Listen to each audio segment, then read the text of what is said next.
은혜와 축복이 넘치는 새벽에 오신 여러분을 주님의 이름으로 환영합니다. 2023년도 첫 번째 토요일입니다.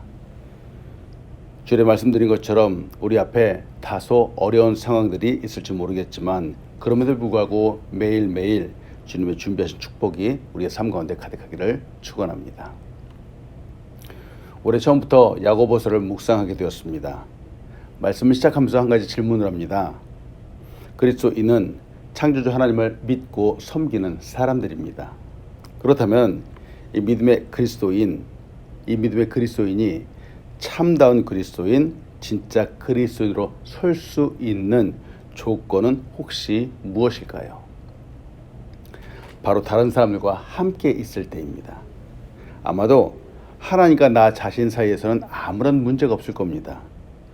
하나님도 나를 너무너무 사랑하시고 그래서 예수 그리스도를 보내셨죠. 나 또한 매일같이 하나님을 사랑한다고 고백할 겁니다. 그래서 기도도 하고 주 앞에서 겸손하려고 노력도 할 겁니다. 그런데 혹시 다른 사람 앞에서는 내가 하나님을 사랑하는 사람이라고 하는 이 모습들이 잘 보여질 수 있을런지요? 이 부분이 쉽지 않습니다. 하나님과 나 사이에는 내가 그리스도인이라고 하는 이 모습이 너무나도 잘 드러납니다. 그런데 다른 사람과 나 사이에서는 이 모습이 잘 나타나지 않습니다. 조금 다른 말로 하면은 내가 그리스도인으로서 다른 사람을 사랑해야 하는 모습, 또 아껴주는 모습, 또 희생하는 모습, 겸손한 모습 등등 이런 것들이 잘 나타나지 않을 때가 많다라고 하는 것이죠. 오늘 야고보서에서 우리가 보여주고자 하고 또 강조하고자 하는 부분이 바로 이 부분입니다. 우리는 이 세상에서 혼자 살 수 없습니다. 하나님도 태초에 아담을 지으신 후 사람이 혼자 사는 모습이 좋지 않아서 갈빗뼈를 통해서 하와 아내를 만들어서 주셨습니다. 최초의 가족 공동체가 형성되었습니다. 나 혼자가 아닌 다른 누군가와 함께 더불어 살아가게 하셨습니다. 이것이 바로 사회입니다. 때문에 우리가 이 세상에 태어나면서 가장 처음 만나는 사회는 바로 가족입니다. 고대 사회의 모습에서도 종종 볼 수 있고 지금도 아프리카 원주민 사회에서도 볼 수 있는데 우리의 가족은 가장 친근하고 포근한 작은 사회 집단이죠. 그래서 이제 사람들은 가족이 아닌 다른 세상, 즉 주변의 낯선 사람들을 두려워하기도 합니다. 가족이 아닌 다른 사람들을 만난다라는 것은 모험일 수 있습니다. 그런데 놀라운 것은 바로 이 모험을 통해서, 이 만남을 통해서 서로 다른 부분이 있다라는 사실을 알게 되고 또 도움을 받게 되기도 합니다. 받는 것이 있으면 주는 것도 있겠죠. 결국 우리는 가족도 또 다른 사람들도 모두 필요하다라고 하는 사실을 깨닫게 됩니다. 근데 한 가지 문제가 있습니다. 필요한 부분들을 받기도 하고 또 주기도 하지만 또한 필요하지 않은 부분들도 받고 주어야 할 때가 있습니다. 바로 상처가 그렇습니다. 서로의 만남이 기쁘고 즐겁기도 하지만 상처를 주는 이 만남은 때로는 싫고 심지어 괴롭기도 합니다. 근데 이상하게도 하나님께서는 당신의 자녀들을 한 몸인 교회 공동체에 모이게 하셨습니다. 우리는 교회 안에서 서로 기뻐하기도 하지만 때로는 갈등을 겪으며 살아가기도 합니다. 그러나 교회는 반드시 함께 해야 하고 이렇게 함께 할 때 바로 이 안에서 성숙하며 성장하기 때문입니다. 에베소서 4장 13절은 우리에게 이렇게 도전합니다. 우리가 다 하나님의 아들을 믿는 것과 아는 일에 하나가 되어 온전한 사람을 이루어 그리스도의 장성한 분량이 충만한 데까지 이르리니 하고 말합니다. 우리가 모일 때 바로 이것서 하나님과 함께 할 때 또 사람들과 함께 할 때 그리스도의 장성한 분량으로 자라가게 된다라고 하는 거죠. 온전한 사람을 이루어간다. 그리스도의 장성한 분량이 충만한 데까지 이루어간다. 이는 혼자서 할 수 있는 것이 아닙니다. 함께하는 것입니다. 함께 있을 때 가능하죠. 그래서 교회 공동체가 매우 중요합니다. 오늘 본 말씀 야고보서의 말씀을 통해서 여러분과 나누고 싶은 첫 번째는 하나님은 우리를 판단하시는 분이라고 하는 겁니다. 하나님이 우리를 판단하신다. 즉 재판관이 되어 주십니다. 이를 다른 말로 하면은 우리 사람은 하나님의 판단을 받는 존재가 된다라고 하는 것이죠. 그렇다면은 우리는 판단자가 되면 안 되겠습니다. 우리가 혹시 다른 누군가를 판단한다면 이는 우리가 바로 하나님의 그 위치에서 사람들을 바라본다라고 하는 거죠. 오늘 본 말씀 야고보서 4장 11절로 12절은 이렇게 말합니다. 형제들아 서로 비방하지 말라. 형제를 비방하는 자나 형제를 판단하는 자는 곧 율법을 비방하고 율법을 판단하는 것이라. 내가 만일 율법을 판단하면 율법의 준행자가 아니요 재판관이로다. 입법자와 재판관은 오직 한 분이시니 능히 구원하시기도 하시며 멸하기도 하시느니라. 너는 누구에게 이웃을 판단하느냐? 여러분 어느 누구도 타인을 비방하거나 판단할 수 없습니다. 우리에게는 그런 권한이 주어지지 않았습니다. 앞에서도 말씀드린 것처럼 누군가를 판단한다면은 나 스스로가 심판자가 되어버리게 됩니다. 즉 판단자의 위치에 서게 되죠. 이는 교만한 행동입니다. 교만한 행동. 성경은 비방도 하지 말고 판단도 하지 말라라고 우리에게 도전합니다. 왜 그럴까? 이는 우리 사람들은 바로 정확한 판단, 바른 판단을 할 수 없기 때문에 그렇습니다. 왜? 사람은 여러 면에서 부족한 것 투성이이기 때문에 그렇습니다.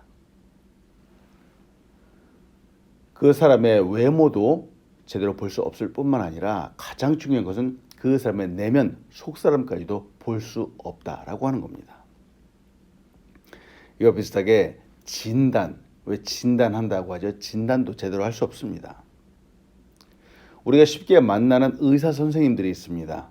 이분들은 사람의 생명을 살리기 위해서 엄청난 공부를 하는 분들입니다. 사람의 아픈 부위를 수술하기도 하고 치료하는 것이죠. 근데 이렇게 하기 위해서는 단순한 의료 지식만을 가지고 할 수 없습니다. 진단을 잘못한다, 오진한다라고 하죠. 그러면 이 잘못된 진단, 이 잘못된 판단으로 인해서 사람의 목숨이 왔다 갔다 하기도 합니다. 수십 년을 공부했지만 엄청난 시간을 투자해서 공부했지만 현대의학으로도 우리 사람의 아픈 부분을 100% 완벽하게 진단할 수 없다라고 합니다. 이렇게 진단에 오류도 있을 뿐만 아니라 또한 사람을 잘못 보기도 하죠. 과거에 위대한 과학자라고 불리는 에디슨이 있었습니다. 에디슨도 그의 담임 선생님이 이 에디슨을 볼 때 그저 학습 장애가 있는 문제의 학생으로만 보았습니다. 때문에 에디슨은 학업을 중단할 수밖에 없었죠. 그렇지만 그는 세계에서 가장 위대한 발명가요 또 과학자가 되었습니다. 그 내면을, 그의 미래를 미리 볼 수 있었다면 에디슨에게 이런 판단을 할 수 있었을까요? 참 그렇죠. 우리의 속사람도 마찬가지고 우리의 인생도 그렇고 우리 주변에 있는 사람들은 우리를 정확히 볼 수 없습니다. 이외에도 셀 수 없는 수많은 경우 우리는 그 사람의 진정한 그 모습들을 제대로 볼 수 없습니다. 이렇게 제대로 보지 못하면서도 여전히 비방하고 또 판단하기도 하죠. 사람은 그 안에 천재성도 보지 못하고 또 그 안에 괴로움, 힘든 부분도 볼 수 없기도 합니다. 그렇다면 이렇게 비방하고 판단한다. 그럼에도 불구하고 비방하고 판단한다라고 하는데 그 기준은 무엇일까요? 자기 자신이 그 기준을 만들고 잣대를 만들어 버렸기 때문에 그렇습니다. 다른 사람을 판단하는 기준이 자기 자신이 되어버렸기 때문에 그렇습니다. 이런 생각, 이런 기준은 매우 바람직하지 않습니다. 아주 잘못되었다라고 말할 수 있습니다. 왜 그럴까? 이렇게 자기 자신이 기준이 되는 방법은 바로 마귀의 방법이기 때문에 그렇습니다. 함부로 비방하는 것, 이건 마귀의 일입니다. 사탄의 일입니다. 그런데 비방이 아닌 받아들이는 것, 이것은 하나님의 일입니다. 마귀는 비방하고 판단하고 거부합니다. 그러나 하나님은 용납하시고 용서하시고 우리를 받아들여 주십니다. 품어주십니다. 성경은 마귀를 비방하는 자여 고소하는 자다라고 우리에게 말합니다. 요한계시록 12장 10절은 이렇게 말하죠. 내가 또 들으니 하늘에 큰 음성이 있어 이르되 이제 우리 하나님의 구원과 능력과 나라와 또 그의 그리스도의 권세가 나타났으니 우리 형제를 참소하던 자 곧 우리 하나님 앞에서 밤낮 참소하던 자가 쫓겨났고 라고 말합니다. 마귀의 역할, 사탄의 역할은 밤낮으로 우리 사람들을, 그리스도인들을 참소한다, 비방한다 라고 말합니다. 여기서 참소한다 라고 하는 말은 고소하고 비방한다 라고 하는 뜻이죠. 고소를 당하고 비방을 당하면 무척이나 힘이 많이 듭니다. 많이 당황하게 되죠. 사람들, 우리 그리스도인을 참소하고 비방하는 것은 바로 마귀가 하는 행동입니다. 근데 오늘 성경은 이 마귀의 행동을 사람들도 할 수 있다라고 말하는 것이죠. 사람들도 한다는 겁니다. 함께 있는 공동체에서 교회에서 이런 모습들이 나타나기도 한다라는 겁니다. 이는 그냥 허용하고 용납하고 방관하면 안 됩니다. 내가 이런 모습들을 하지 말아야 됩니다. 우리는 다른 사람을 다른 함부로 판단하면 안 됩니다. 어쩌다가 물론 의심이 들 만한 일들도 생길 수 있습니다만 그때에도 나의 기준을 근거로 하여 비방하고 판단하면 안 되겠습니다. 우리는 그 어느 누구도 바른 판단이 불가능하다라고 하는 사실을 우리는 알아야 되겠습니다. 또한 판단과 비방이 마귀의 일이라고 하는 이 사실도 우리는 인식하면서 하루하루를 살아가야 되겠습니다. 우리는 하나님의 법을 준행하는 사람들이지 재판관은 아닙니다. 우리를 온전히 판단하시고 또한 그 중심을 보시고 판단하시고 그리고도 품어주시는 분은 바로 하나님이시죠. 이 하나님께 우리의 삶을 맡겨드려야 되겠습니다. 우리의 판단 기준도 맡겨드려야 되겠습니다. 그리고 사람도 맡기고 모든 상황도 맡겨드려야 되겠죠. 내가 심판자가 되면 안 됩니다. 로마서 2장 1절은 우리에게 이렇게 도전을 합니다. 그러므로 남을 판단하는 사람아 누구를 막론하고 내가 핑계하지 못할 것은 남을 판단하는 것으로 내가 너를 정죄함이니 판단하는 내가 같은 일을 행함이니라 하고 말합니다. 도전합니다. 우리 할 일은 남을 비방하고 판단하는 것이 아니라 나 자신, 자기 자신을 돌아보는 겁니다. 나 역시 연약한 인간이기 때문에 그렇습니다. 오늘 우리의 삶, 우리의 판단, 우리의 생각 등 모든 것을 하나님께 맡기는 우리가 되길 간절히 소원합니다. 아멘. 두 번째로 같이 나누고 싶은 것은 이 세상에 험한 것을 버리고 선을 행하는 것이 바로 우리 그리스도인의 본분이라고 하는 것이죠. 그렇습니다. 이 세상에 험한 것을 버리고 선을 행하는 것, 바로 이것이 우리의 사명이고 우리의 본분입니다.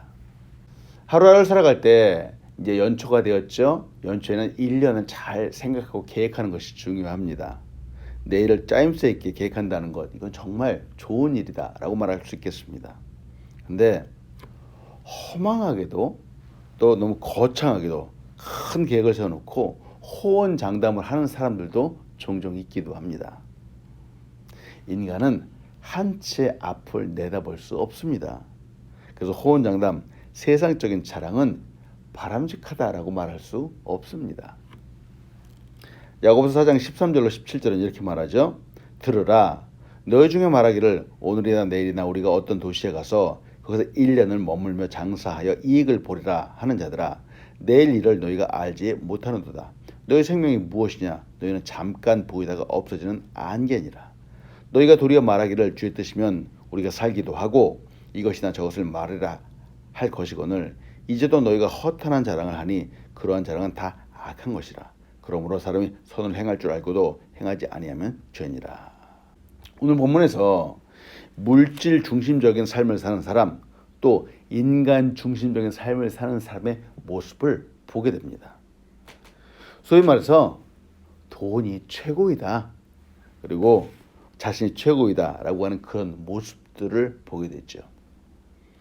지금 우리가 살고 있는 2023년도의 세상의 모습들이 이와 비슷하지 않을까라고 생각이 좀 들기도 하죠. 그런데 이런 사람들의 모습, 물질 중심적인 사람, 인간 중심적인 이 모습들은 여러분, 우리 인간의 모습 중에서 정답의 모습은 아닙니다. 바르지 않은 모습이다라고 성경은 우리에게 도전을 하죠. 성경은 인생의 이 모습들을 안개에 비유하고 있습니다. 즉 하나님 없이 세속적인 이 가치관에 따라서 사는 사람들의 삶은 결국 안개처럼 너무나도 쉽게 무너지기도 하고 사라지기도 한다라고 하는 것이죠. 인생은 참 허무합니다. 불확실하다라고도 말할 수 있겠습니다. 사람들이 자신의 미래를 예측할 수 있다라고 하면 참 좋을 것입니다. 아니 당장 내일 하루만이라도 알 수 있으면 참 좋을 것입니다. 그러나 우리는 1분 1초도 한 치 앞을 내다볼 수 없습니다. 무슨 일이 일어날는지 우리는 전혀 알 수 없습니다. 그렇다면 당장 내일을 명확히 알 수도 없고 또 자신의 생명도 유한하다는 사실을 안다면은 우리는 지혜롭게 우리의 태도를 좀 다르게 변경해야 되지 않을까요? 우리가 내일 알 수 없다면은 우리는 저들과 다른 모습으로 살아야 되겠습니다. 저 세상 사람들과 같은 모습으로 살면 안 되겠습니다. 그래서 어떤 모습으로 살아가면 좋을까? 첫 번째, 자신의 이익보다는 하나님의 뜻을 위해서 살아가야 됩니다. 그렇죠. 한 치 앞을 내다볼 수 없기 때문에 나 자신의 이익을 추구하는 것이 아니라 바로 하나님의 영광을 위해서 살아가야 되죠. 하나님의 뜻을 위해서 살아야 됩니다. 우리는 이 세상 가운데 일을 해야 됩니다. 장수도와 이익을 가져야 됩니다. 그런데 일을 하고 이익을 갖는 이유는 하나님의 영광을 위해서입니다. 하나님의 영광을 위해서. 내 이웃을 내 몸과 같이 사랑하고 또한 하나님의 뜻을 이루기 위해서 일을 해야 됩니다. 이득을 가져야 됩니다. 목적이 좀 달라야 됩니다. 이런 기준이 저 세상의 사람들과 좀 많이 다르죠. 오늘 이후로 이 목적, 우리가 일하는 목적, 돈을 버는 목적을 좀 이 세상의 사람들과 다르게 보고 다르게 생각하시기 바랍니다. 하나님의 뜻과 자신의 본위적인 행동을 혼돈하지 말아야 되겠습니다. 일하는 이유, 돈 버는 이유는 하나님께서 내게 주신 이 뜻을 이루기 위해서입니다. 이루기 위해서죠. 어렵고 힘든 사람들을 돕기도 하고 또한 교회를 세우기도 하고 선교지에서 영혼을 구원하기도 위한 겁니다. 이 모든 일들에도 재정이 필요하죠. 그래서 이익을 추구해야 됩니다. 여러분 오늘도 풍성하시기를 소원합니다. 그 풍성함으로 하나님의 뜻을 이루는 우리가 되길 간절히 소원합니다. 이득을 내어서 정말 부자로 사는 것, 이것은 하나님의 뜻이 아닌 것이 분명합니다. 이득을 내어서 하나님의 영광을 위해서 살아가는 것이죠. 두 번째로 우리가 저들과 달라야 되는 이유, 바로 허망한 자랑을 버려야 합니다. 허망한 자랑. 세상의 기준, 돈, 권력, 명예 이런 것들 추구하는 삶은 그 기준이 아마도 세상일 겁니다. 그렇죠? 그래서 자랑할 것이 세상의 것밖에 없습니다. 문제는 이런 세상의 것, 이런 세상의 기준은 하나님 아버지께로부터 온 것이 아니다라고 하는 것이 문제이죠. 우리가 잘 알고 있는 요한일서 2장 15절로 16절은 이렇게 말합니다. 이 세상이나 세상에 있는 것들을 사랑하지 말라. 누구든지 세상을 사랑하면 아버지의 사랑이 그 안에 있지 아니하니 이는 세상에 있는 모든 것이 육신의 정욕과 안목의 정욕과 이생의 자랑이니 다 아버지께로부터 온 것이 아니요 세상으로부터 온 것이라. 아멘. 사람들이 너무나도 쉽게 안목의 정욕, 이생의 자랑, 육신의 정욕 이런 것들을 추구하면서 살아갑니다. 심지어 이런 것들을 동경하고 자랑한다라고 하는 것이죠. 그들의 마음에는 하나님의 기준이 전혀 없습니다. 그런 그들은 세상의 것들을 자랑하는데 부끄러움이 없습니다. 그래서 안타깝죠. 세상적인 것, 허망한 것들이 그들의 기준인데 우리도 그와 같은 기준으로 살면 안 됩니다. 세상적인 것들을 다 버리십시오. 그리스도인이 부유함에 대해서 자랑하고 또 학벌에 대해서 자랑하고 업적에 대해서 자랑한다면은 아마 그 모습에서 그에게서는 예수님의 모습을 발견할 수 없게 될 것입니다. 우리는 오직 예수 그리스도를 자랑하는 사람이 되기를 축원합니다. 네. 우리가 자랑해야 되는 것은 세상에서 얻은 것들이 아니라 오직 예수 그리스도입니다. 올 한 해 우리의 모든 삶의 순간마다 예수님을 자랑하는 우리가 되길 간절히 소원합니다. 아멘. 세 번째, 우리 그리스도의 바른 모습은 무엇일까? 바로 선을 행하는 것이죠. 우리가 꼭 알아야 하는 부분이 있습니다. 죄가 무엇인가라고 하는 부분입니다. 악을 행하는 것, 이것은 당연히 죄입니다. 그런데 또 한 가지의 죄악이 있습니다. 바로 오늘 본문이 말하는 것처럼 선을 알고도 행하지 않는 것, 바로 이것이 또 다른 죄악입니다. 17절의 말씀을 다시 한번 봅니다. 그러므로 사람이 선을 행할 줄 알고도 행하지 아니하면 죄니라. 성경이 이렇게 말하죠. 선은 하나님께서 행하라고 하신 것들을 말합니다. 마땅히 해야 하는 것들이죠. 우리가 잘 알고 있는 10계명 중에 살인하지 말라, 가늠하지 말라라고 하는 계명들이 있습니다. 이 계명을 어긴다면 이는 큰 잘못을 저지른 사람임에도 분명합니다. 사람들이 이런 죄악들을 볼 때 죄를 범했다라고 매도하기도 하죠. 그런데 같은 10계명 중에서 안식일을 기억하여 거룩히 지키라라고 하는 계명이 있습니다. 또 부모를 공경하라라고 하는 계명이 있습니다.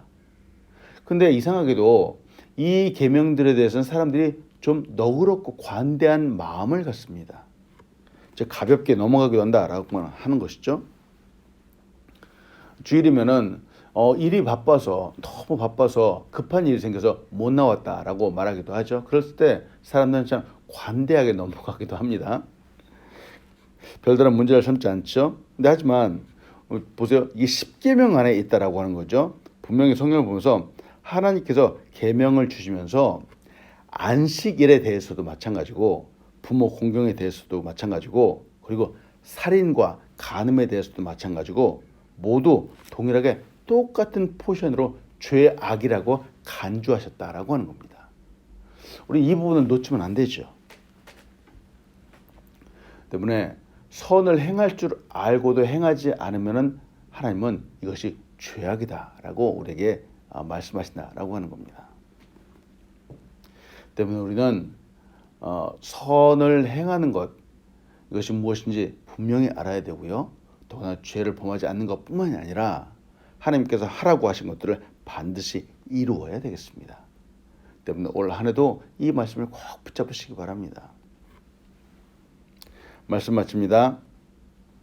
인생은 잠깐 보이다가 사라지는 안개와 같습니다. 이런 삶이지만 하나님은 우리의 삶을 무의미하다라고 말씀하지 않습니다. 의미 있는 삶이 있다라고 하시죠. 그래서 우리에게 말씀을 주시고 또 지혜롭게 또 의미 있게 살라라고 우리에게 도전을 하시는 겁니다. 함부로 비방함과 판단함이 아니라 사랑으로 보듬어주는 삶을 살아야 되겠습니다. 세상의 허망한 자랑이 아니라 하나님이 기뻐하시는 선을 행하는 우리 한 사람 한 사람 되길 간절히 축원합니다. 이것이 오늘 야고보에서 우리에게 도전을 하고 있는 부분이죠. 오늘도 이 말씀을 따라서 승리하는 우리 귀한 사람들 되길 간절히 축원합니다. 아멘.